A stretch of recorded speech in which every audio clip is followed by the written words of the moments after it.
Starting off at number 5, burning at the stake. By far the most well-known punishment for those tried as witches, burning at the stake was a cruel and unusual form of execution used commonly back during the many witch trials of the 17th century. These executions were not only physically agonizing, but also symbolized the depths of human fear and prejudice. One such example of this terrible practice was the Würzburg witch trials of the 17th century, known as one of the largest witch trials in history. Accused witches faced a horrifying fate at the stake. The authorities believed that fire possessed the purifying power to cleanse the accused of their alleged connections to the devil. In reality, it was a grotesque display of violence. Victims were often tied to wooden stakes in a public square, surrounded by jeering crowds. They were subjected to unimaginable pain as the flames slowly consumed them. The agony of being burnt alive was drawn out, excruciating, and inhumane. What made the burning of witches particularly cruel was the complete absence of credible evidence.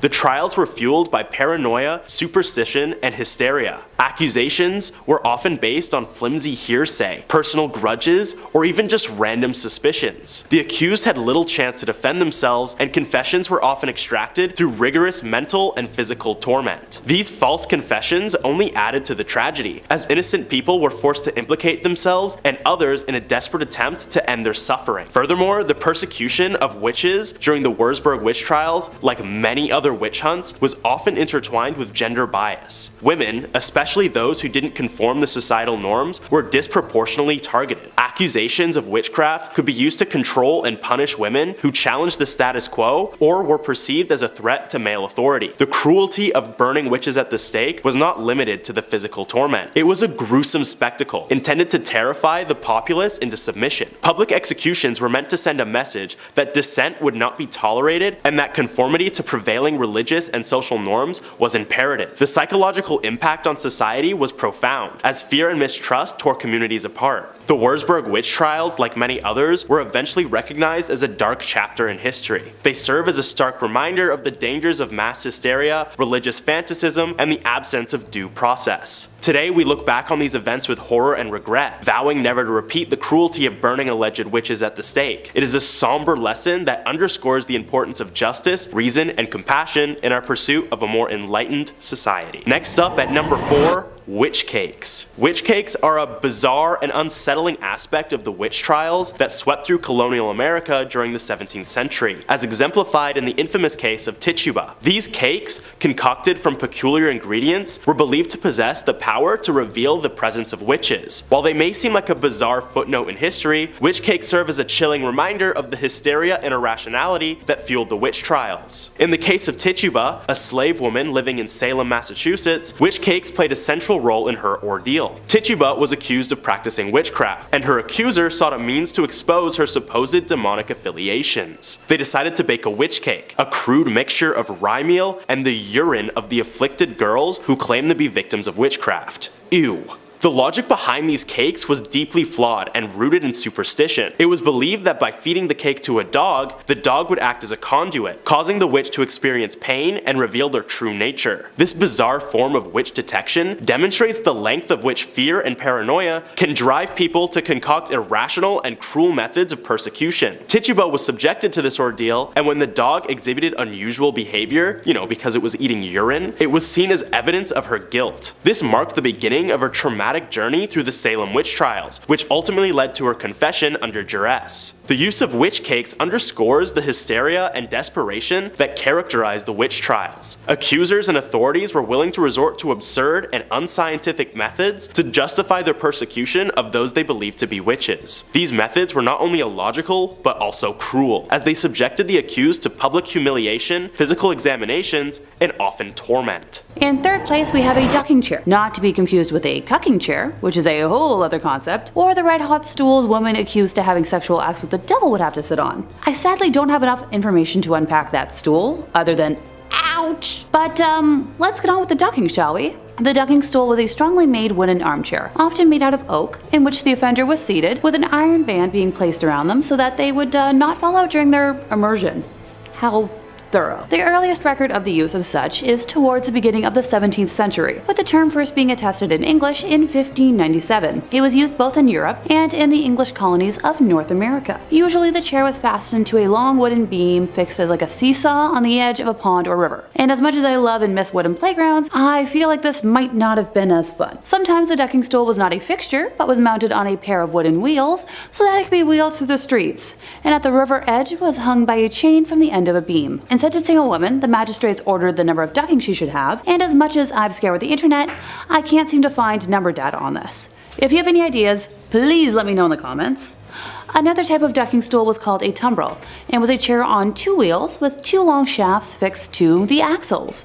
This was pushed into the pond, and then the shafts would be released, ergo tipping the chair up backwards. Sometimes the punishment proved fatal and the subject died. Once again, the sometimes should be taken with a pound of salt. In medieval times until the early 18th century, ducking was a way used to establish whether a suspect was a witch. The ducking stools were first used for this purpose, but ducking was later inflicted without the chair. In this instance, the subject's right thumb was bound to her left big toe, her left thumb to her right big toe, a rope was tied around the waist of the accused, and she was thrown into a river or a deep pond.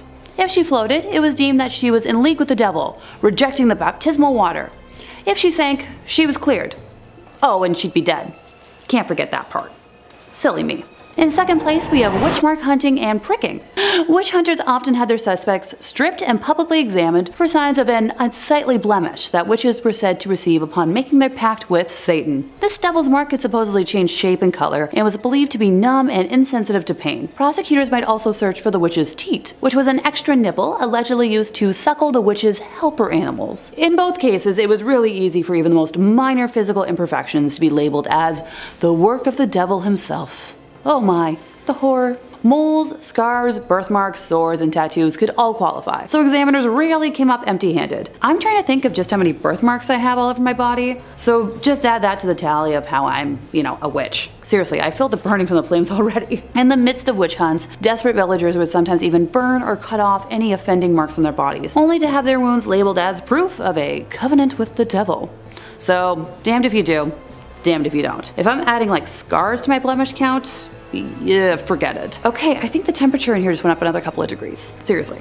If witch hunters struggled to find obvious evidence of witches' marks on a suspect's body, they might resort to the ghastly practice of pricking as a means of, sussing it out. Come on! Even having a flawless body isn't going to exonerate you? What the heck? Witch hunting books and instructional pamphlets noted that the marks were insensitive to pain and couldn't bleed, so examiners used specially designed needles to repeatedly stab and prick at the accused person's flesh until they discovered a spot that produced the desired results. In England and Scotland, the punishment was eventually performed by well-paid professional prickers, many of whom were actually con men who used dull needle points to identify fake witches' marks. Well then, if you ever feel like your job just, isn't real, remember that people in history were paid to do well. Along with pricking, the unfortunate suspect might also be subjected to scratching by their supposed victims. This test was based on the notion that possessed people found relief by scratching the person responsible with their fingernails until they drew fluid. If their symptoms improved after clawing at the accused's skin, it was seen as partial evidence of guilt. No, absolutely not. I can't see anyone being proven innocent whatsoever from this nonsense. Talk about a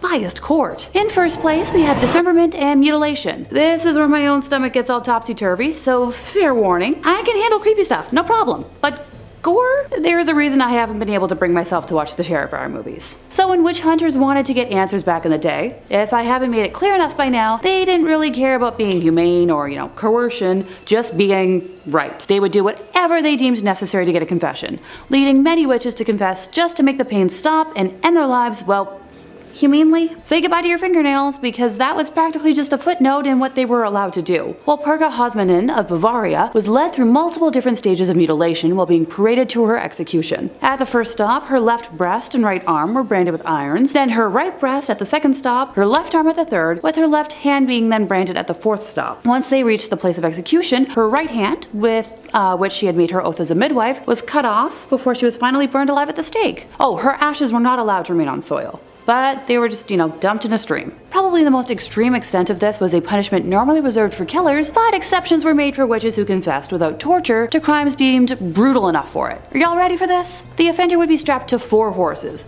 with one arm or leg attached to each separate horse, and then on command, the horses would start running and rip the offender's arms and legs off. The person would die somehow, and painfully through life source and limb loss. And on that note, we've reached the end of our time. Coming in at number 5, the Corwin Witch House. The Jonathan Corwin House in Salem, or simply known better as the Witch House, was the home of Judge Jonathan Corwin, 1640 to 1718, a prominent figure in the horrors that happened there, and is actually the only structure you can visit in Salem today that has direct ties to the Salem witch trials of 1692.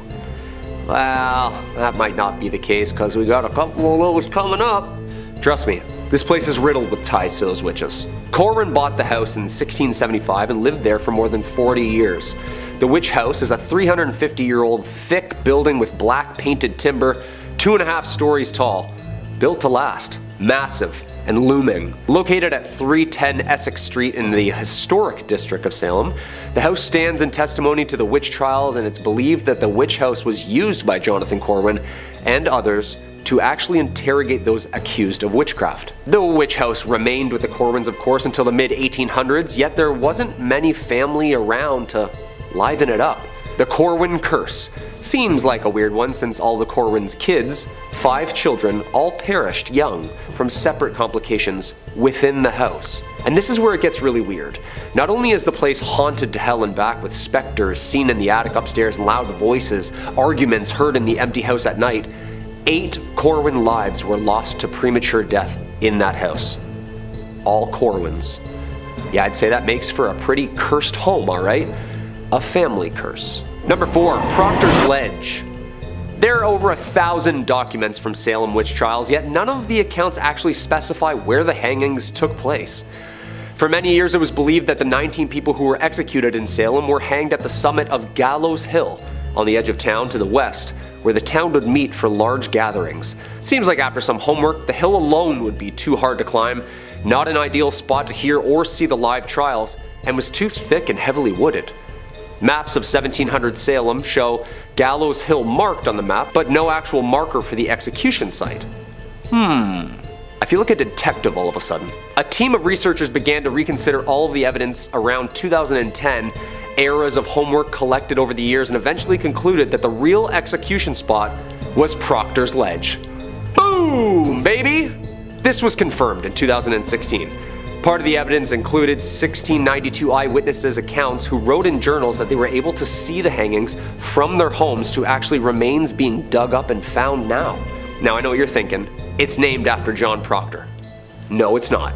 However, odd timing as he was one of the witches accused of witchcraft along with 3 of his other mistresses. Locals say that the lady in white visits Proctor's Ledge. Some visitors claim to have caught the sight of her, though others catch only her disembodied voice. Are these the phantoms of the unsettled spirits tied to the grounds where they were hanged for eternity?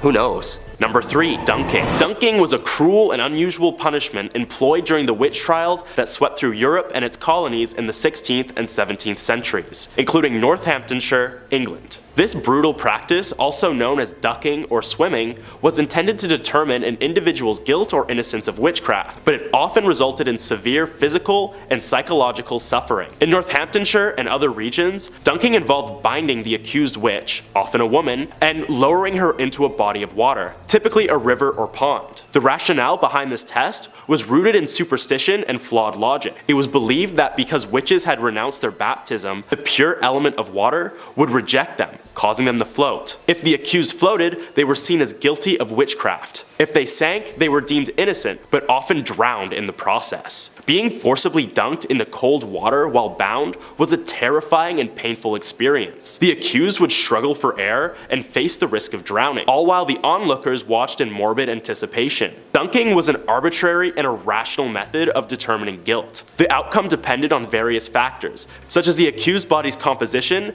and the skill of the dunking implement. implementers. Innocent people could easily be declared guilty, leading to wrongful executions. Despite its cruelty and lack of reliability, dunking persisted in witch trials because it was consistent with the prevailing belief in the supernatural and the desire for swift justice. It was only with the eventual decline of witch hunts and the advent of more rational legal systems that such inhumane practices were abandoned. At number 2, prayer tests. Prayer tests stand as the greatest example of the unjust nature of the witch trials and the persecution of innocent individuals, making it a cruel punishment for anyone put on trial. They were a controversial and often absurd method used during the witch trials to supposedly rule out witches. These tests were grounded in superstition and religious fervor rather than sound evidence. Two notable cases, those of Jane Wenham and George Burroughs, shed light on the use and cruel consequences of such prayer tests during witch trials. Jane Wenham's case is one of the last witch trials in England, occurring in 1712. She was accused of witchcraft in Hertfordshire, and her trial attracted considerable attention due to the changing climate of skepticism regarding witch trials. One of the methods employed to test her guilt or innocence was the prayer test. In Wenham's trial, the prayer test involved having the accused recite the Lord's Prayer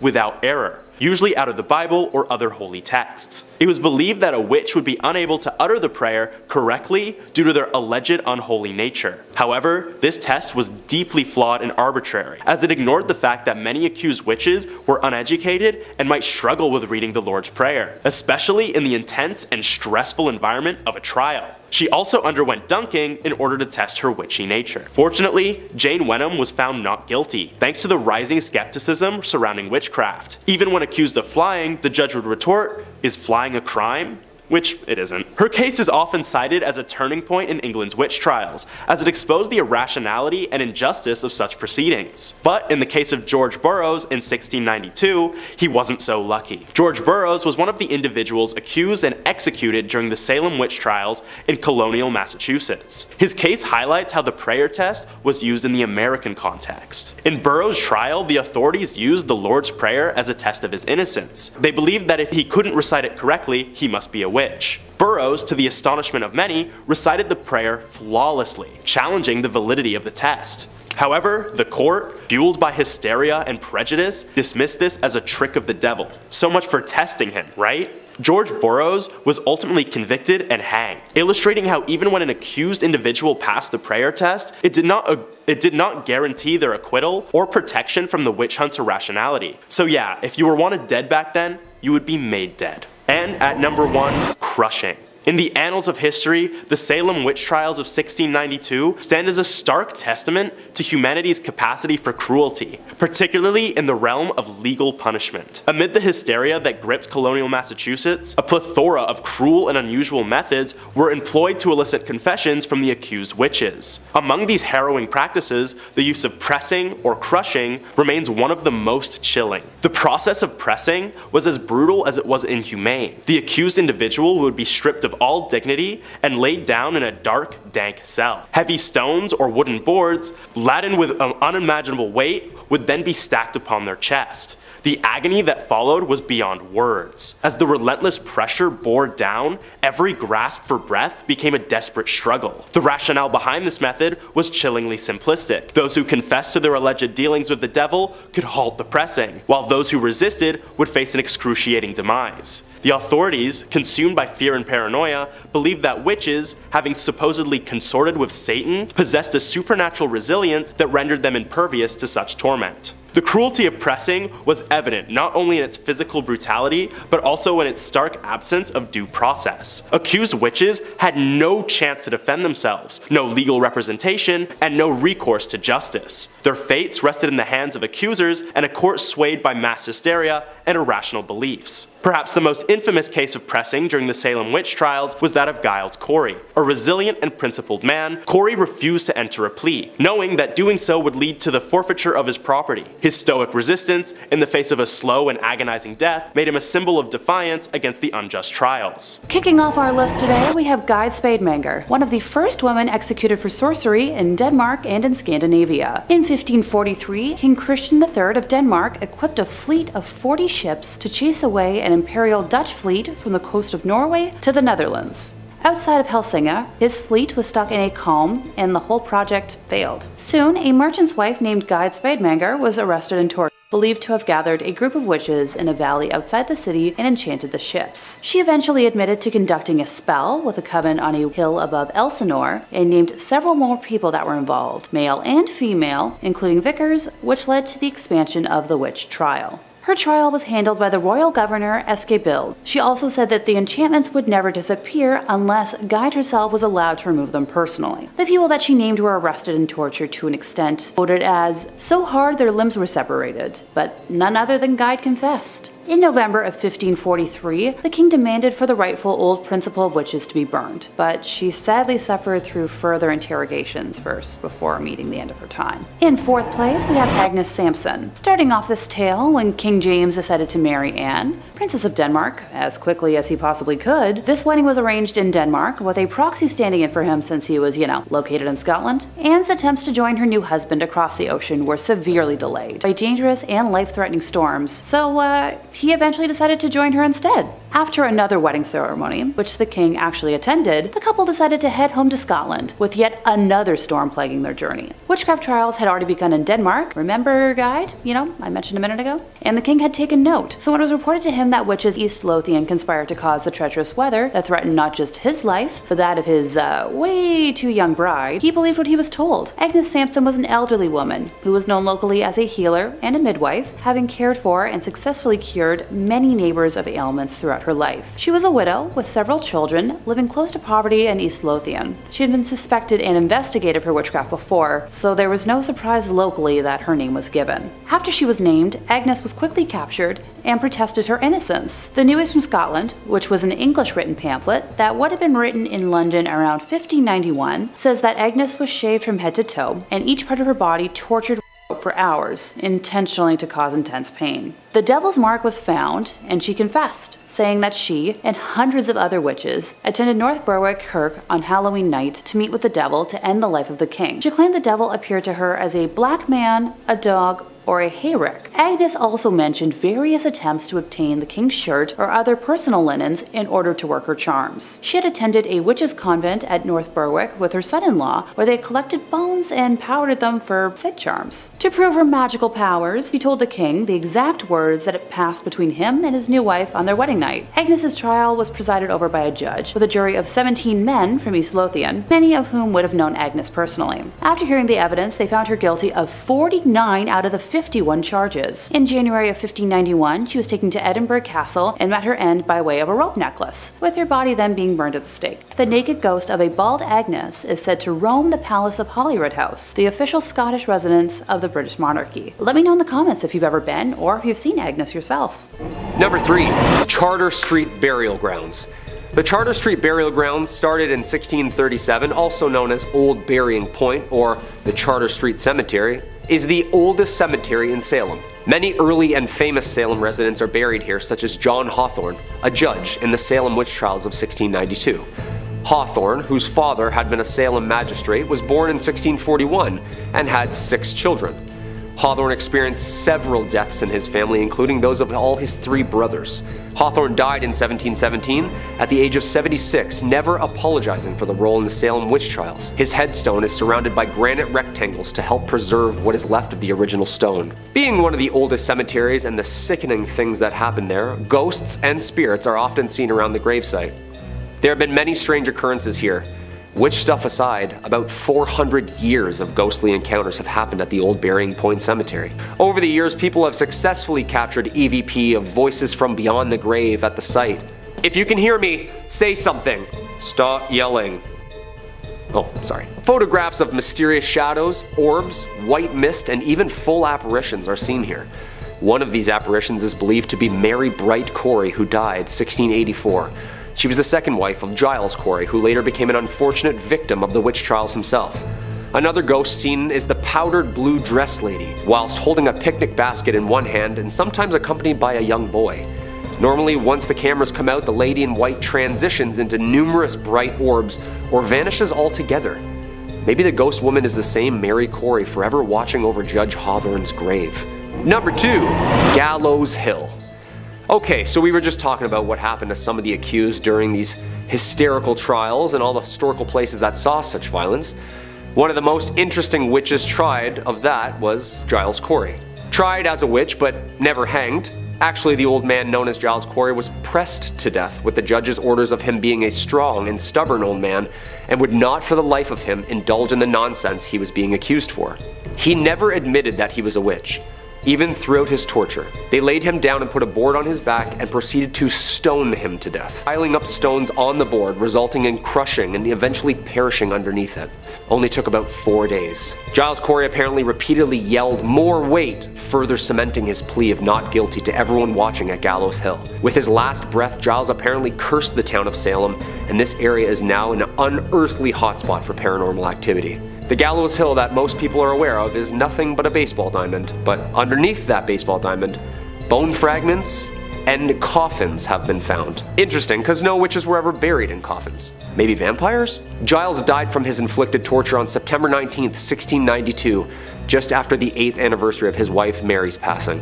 Strange sounds emerge from the area at night, including loud knockings, thumpings that wake up neighbors from their bed, and, of course, the full-bodied apparitions said to walk the grounds yelling in the middle of the night. There have been full-bodied apparitions spotted within the woods, with disembodied voices shrieking in the middle of the night. The disturbingly loud voices yelled throughout the area have had some locals scratching their heads.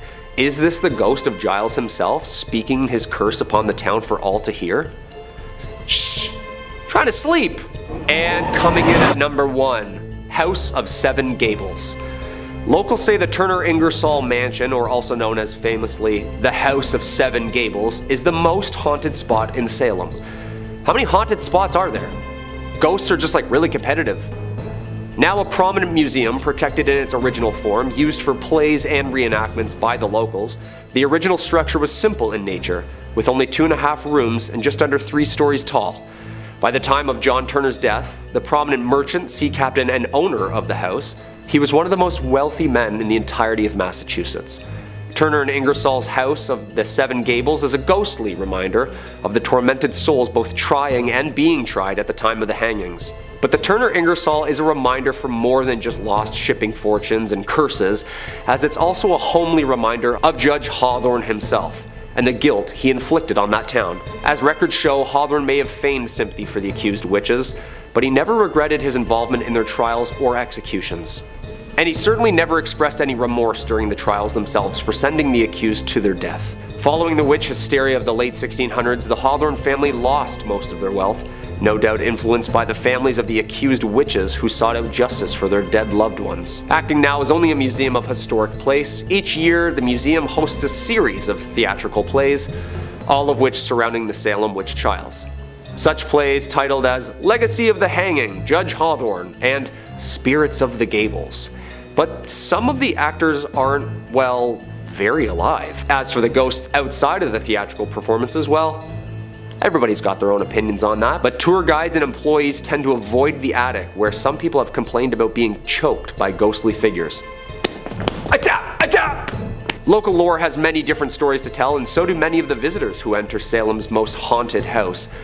Others report seeing a phantom boy who enjoys playing in the attic. Throughout the day, his giggles and laughs can be heard. Always giggling kids, eh? They're like the scariest ghosts. Well, that's about all the proof and lore I need to believe it. Imagine doing a show and a ghost just saying, "Line?" In 5th place, we have witch cakes to kick us off. Sadly, these aren't yummy Halloween cakes, a thought which makes me very hungry, but instead a bizarre form of counter magic, a supernatural dessert used to identify suspected evildoers. In cases of mysterious illness or possession, witch hunters would take a sample of the victim's urine, mix it with rye meal and ashes, and bake it into a cake. This stomach-turning concoction was then fed to a familiar or animal helper of the suspected witch in the hopes that the creature would fall under its spell and reveal the name of the guilty sorcerer. During the hysteria that preceded the Salem witch trials, Tituba famously helped prepare a witch cake to identify the person responsible for bewitching young Betty Paris and others. The brew failed to work, and Tituba's knowledge of spells and folk remedies was later used as evidence against her when she was accused of being a witch. Before I forget, another use for a witch cake came from burning the pastry in hopes that the scorching heat would transfer to the witch and force her to reveal herself. Whew.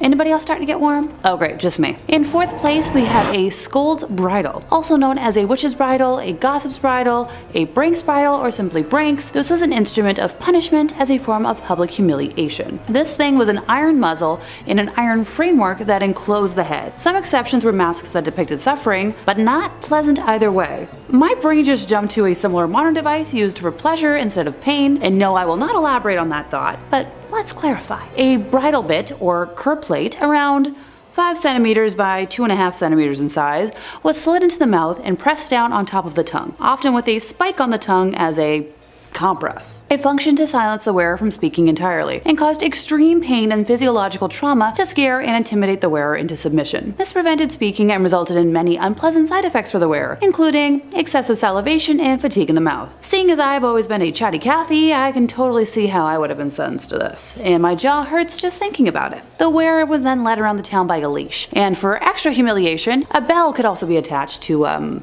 draw in crowds. First recorded in Scotland in 1567, the brinks were also used in England and its colonies. The Kirk sessions in barony courts in Scotland inflicted the contraption mostly on female transgressors, and women considered to be rude, nags, common scolds, drunken, but mostly witches. It was also used as corporal punishment for other offenses, notably on female workhouse inmates. The person to be punished was placed in a public place for additional humiliation and sometimes beaten. Just sometimes, not every time apparently. Knowing what I know about history and cover-ups, I'm going to lean towards probably most of the time. The Lanarkburg records record a typical example of the punishment being used. When wearing the device, it was, impossible for the person to either eat or speak. Other pranks included an adjustable gag with a sharp edge, causing any movement of the mouth to result in laceration of the tongue. In Scotland, pranks could also be permanently displayed in public by attaching them, for example, to the town cross, tron, or toll booth. Then the ritual humiliation would take place,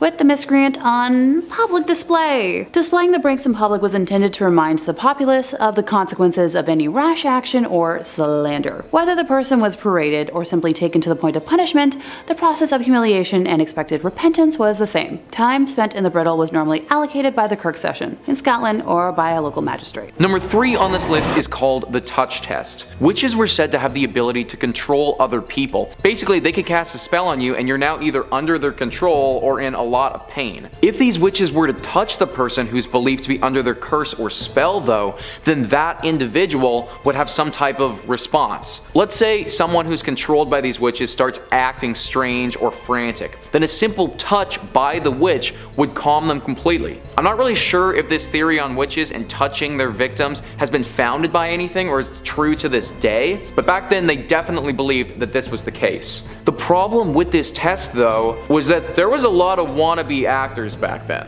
In 1662, there were 2 older women who were being accused of witchcraft. Their names were Amy Denny and Rose Cullender. Now, they had reportedly cursed some young girls and were causing them serious harm, which manifested itself in the way of seizures. These girls would have seizures, but it was believed that if the witch who was possessing them, so Amy and Rose, were to touch them, then the seizure would stop immediately. Well, sure enough, this was tested in court, and it actually worked. The second that the old women touched these girls, the seizures stopped immediately and their hands just grew completely soft and totally calm. But let's not kill them just yet. They then blindfolded the young girls and did the exact same experiment, but now with other people subbing in and touching them. Well, it turns out the girls were faking and would stop seizuring to other people who touched them instead of just the older women. Perfect. So Amy and Rose, they can't possibly be witches then. We ran the test, they passed, they should be set free. Maybe in today's world that's what would happen, but not in 1662. Both of them were hung anyways,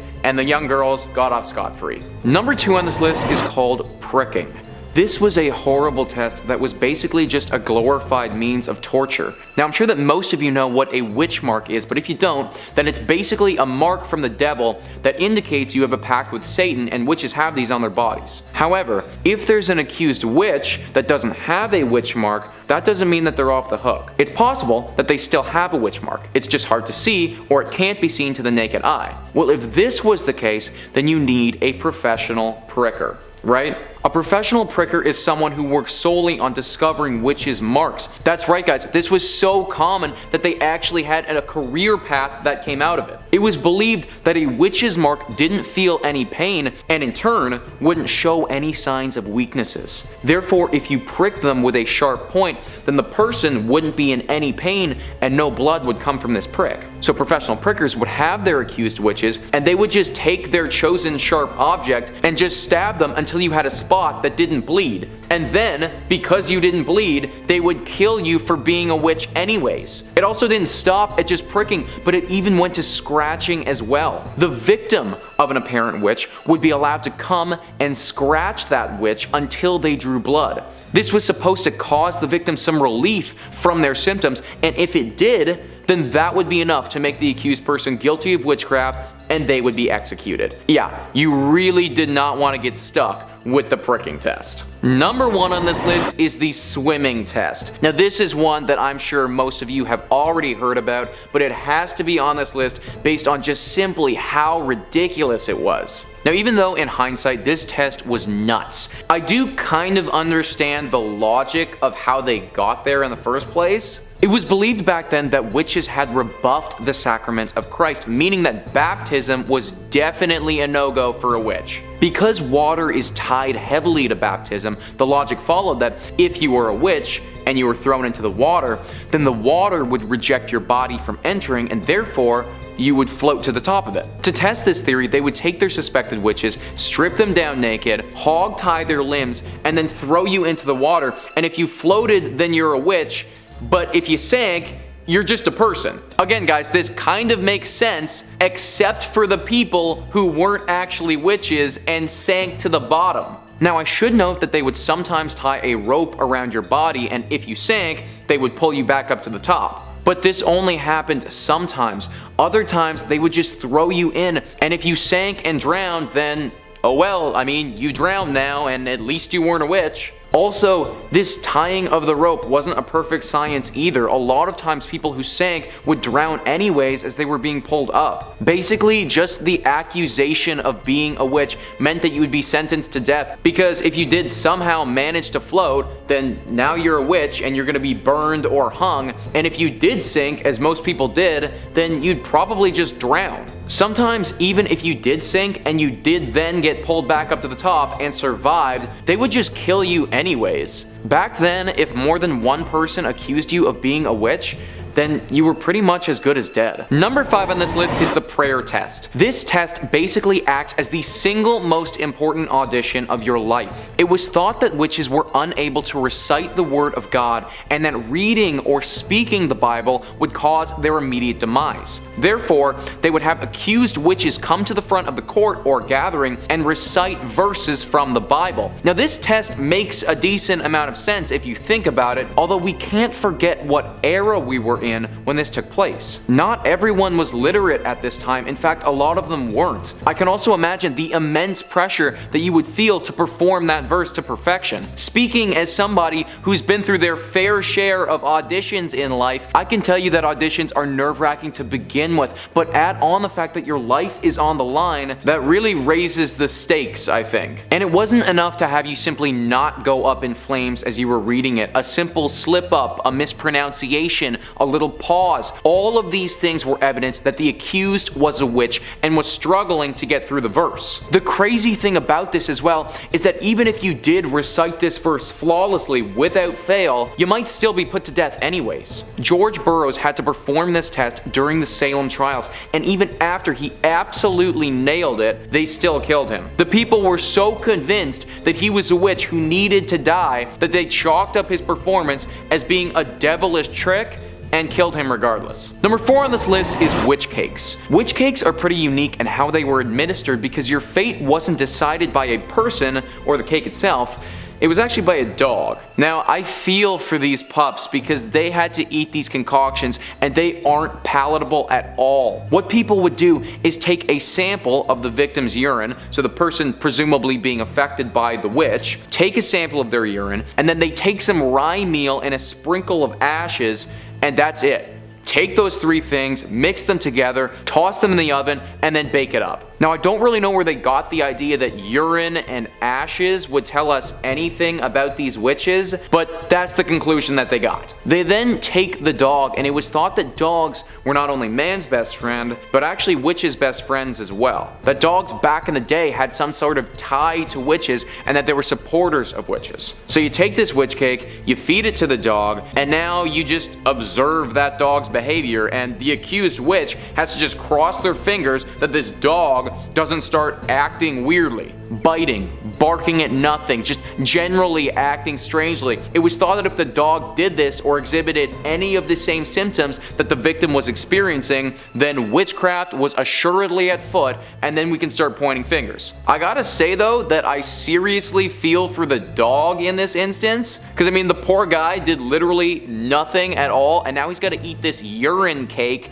that may or may not curse him with something. So yeah, the dog's got it rough here, guys. In the middle of this scary sandwich, we have Agnes de la Barthe in third place. Born around 1230 in Toulouse, France, she was a noblewoman and a Gnostic Christian, which was a sect that was considered heretical by the Catholic Church. By definition, Gnostic Christian is a term that refers to various branches of early Christianity that claim to have special divine knowledge. They have different views of the Bible, Jesus Christ, salvation, and God compared to traditional Catholics. They have diverse teachings and practices such as Valentinianism, Sethianism, Manichaeism, and Mandaism. Some of them regard Jesus as a human being who became enlightened or Christed, while others see him as a divine being who came to lead humanity back to the light. In 1275, Agnes was accused of having sexual relations with Satan, and she was impregnated by him, giving birth to a baby that had the head of a wolf and a serpent's tail. This being consumed human flesh, and Agnes stole infants to feed it. When she was arrested, she was tortured, eventually confessed that the accusations were true. She was sentenced to death and burned alive, making her the first in Europe to have her life ended from accusations of witchcraft. Also, fun fact for you, at the time it wasn't illegal to have sexual relations with demons. If you have access to a time machine out there,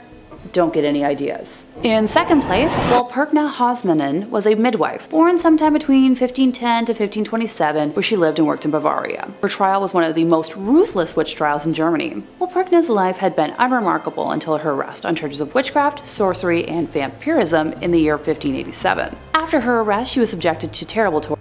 Go figure, until she confessed to her deeds. According to her confession, soon after she became widowed in 1556, when she was working in the field of the city, she had made arrangements to meet a male co-worker for sex in her cottage later that evening. But he had not arrived. Instead, a demon had come dressed in his clothes. She established a relationship with said demon, named Federlin, who made her swear allegiance to the devil and promised to rid her of poverty. Hey, sounds pretty tempting. During her confession, she stated that she had sworn herself to Satan and written it on a contract, and Federlin had then taken her to the real devil and confirmed her contract, after which they had drunk wine, consumed the roasted flesh of young humans, and had sex. And in case I need to clarify, she had intercourse with Federlin, not the devil. Plot twist, I know. She described visiting the devil often, and her demon lover had also visited her plenty to have sex with her, even in the streets at night and while she was in prison, leaving every time she said the name of Jesus. Alright, well, that's one way to come down from it. Federlin had gifted her the magical ointment she used to harm her victims, which included humans of a variety of ages, animals, and even crops. She confessed to having ended the life of many young during her work as a midwife by applying the special salve or putting pressure to their foreheads and to have sucked their blood like a vampire. Walpurga also confessed to having eaten the young with other witches and using their hair for sorcery. The full list of crimes she confessed to was very long, with her victims including 41 young humans, 2 mothers in labor, and a multitude of other people and animals, including cows, pigs, geese, and a horse. The decision of authorities was swift and unanimous, with the church and royal court finding her guilty and sentencing her to death. Before being burned, she was first taken through the city and stopped 5 times before reaching the place of execution. At the first stop, they branded her left breast and right arm with irons, then her right breast at the second stop, her left arm at the third, with her left hand being then branded at the 4th stop. Once they reached the place of execution, her right hand, with which she had made her oath as a midwife, was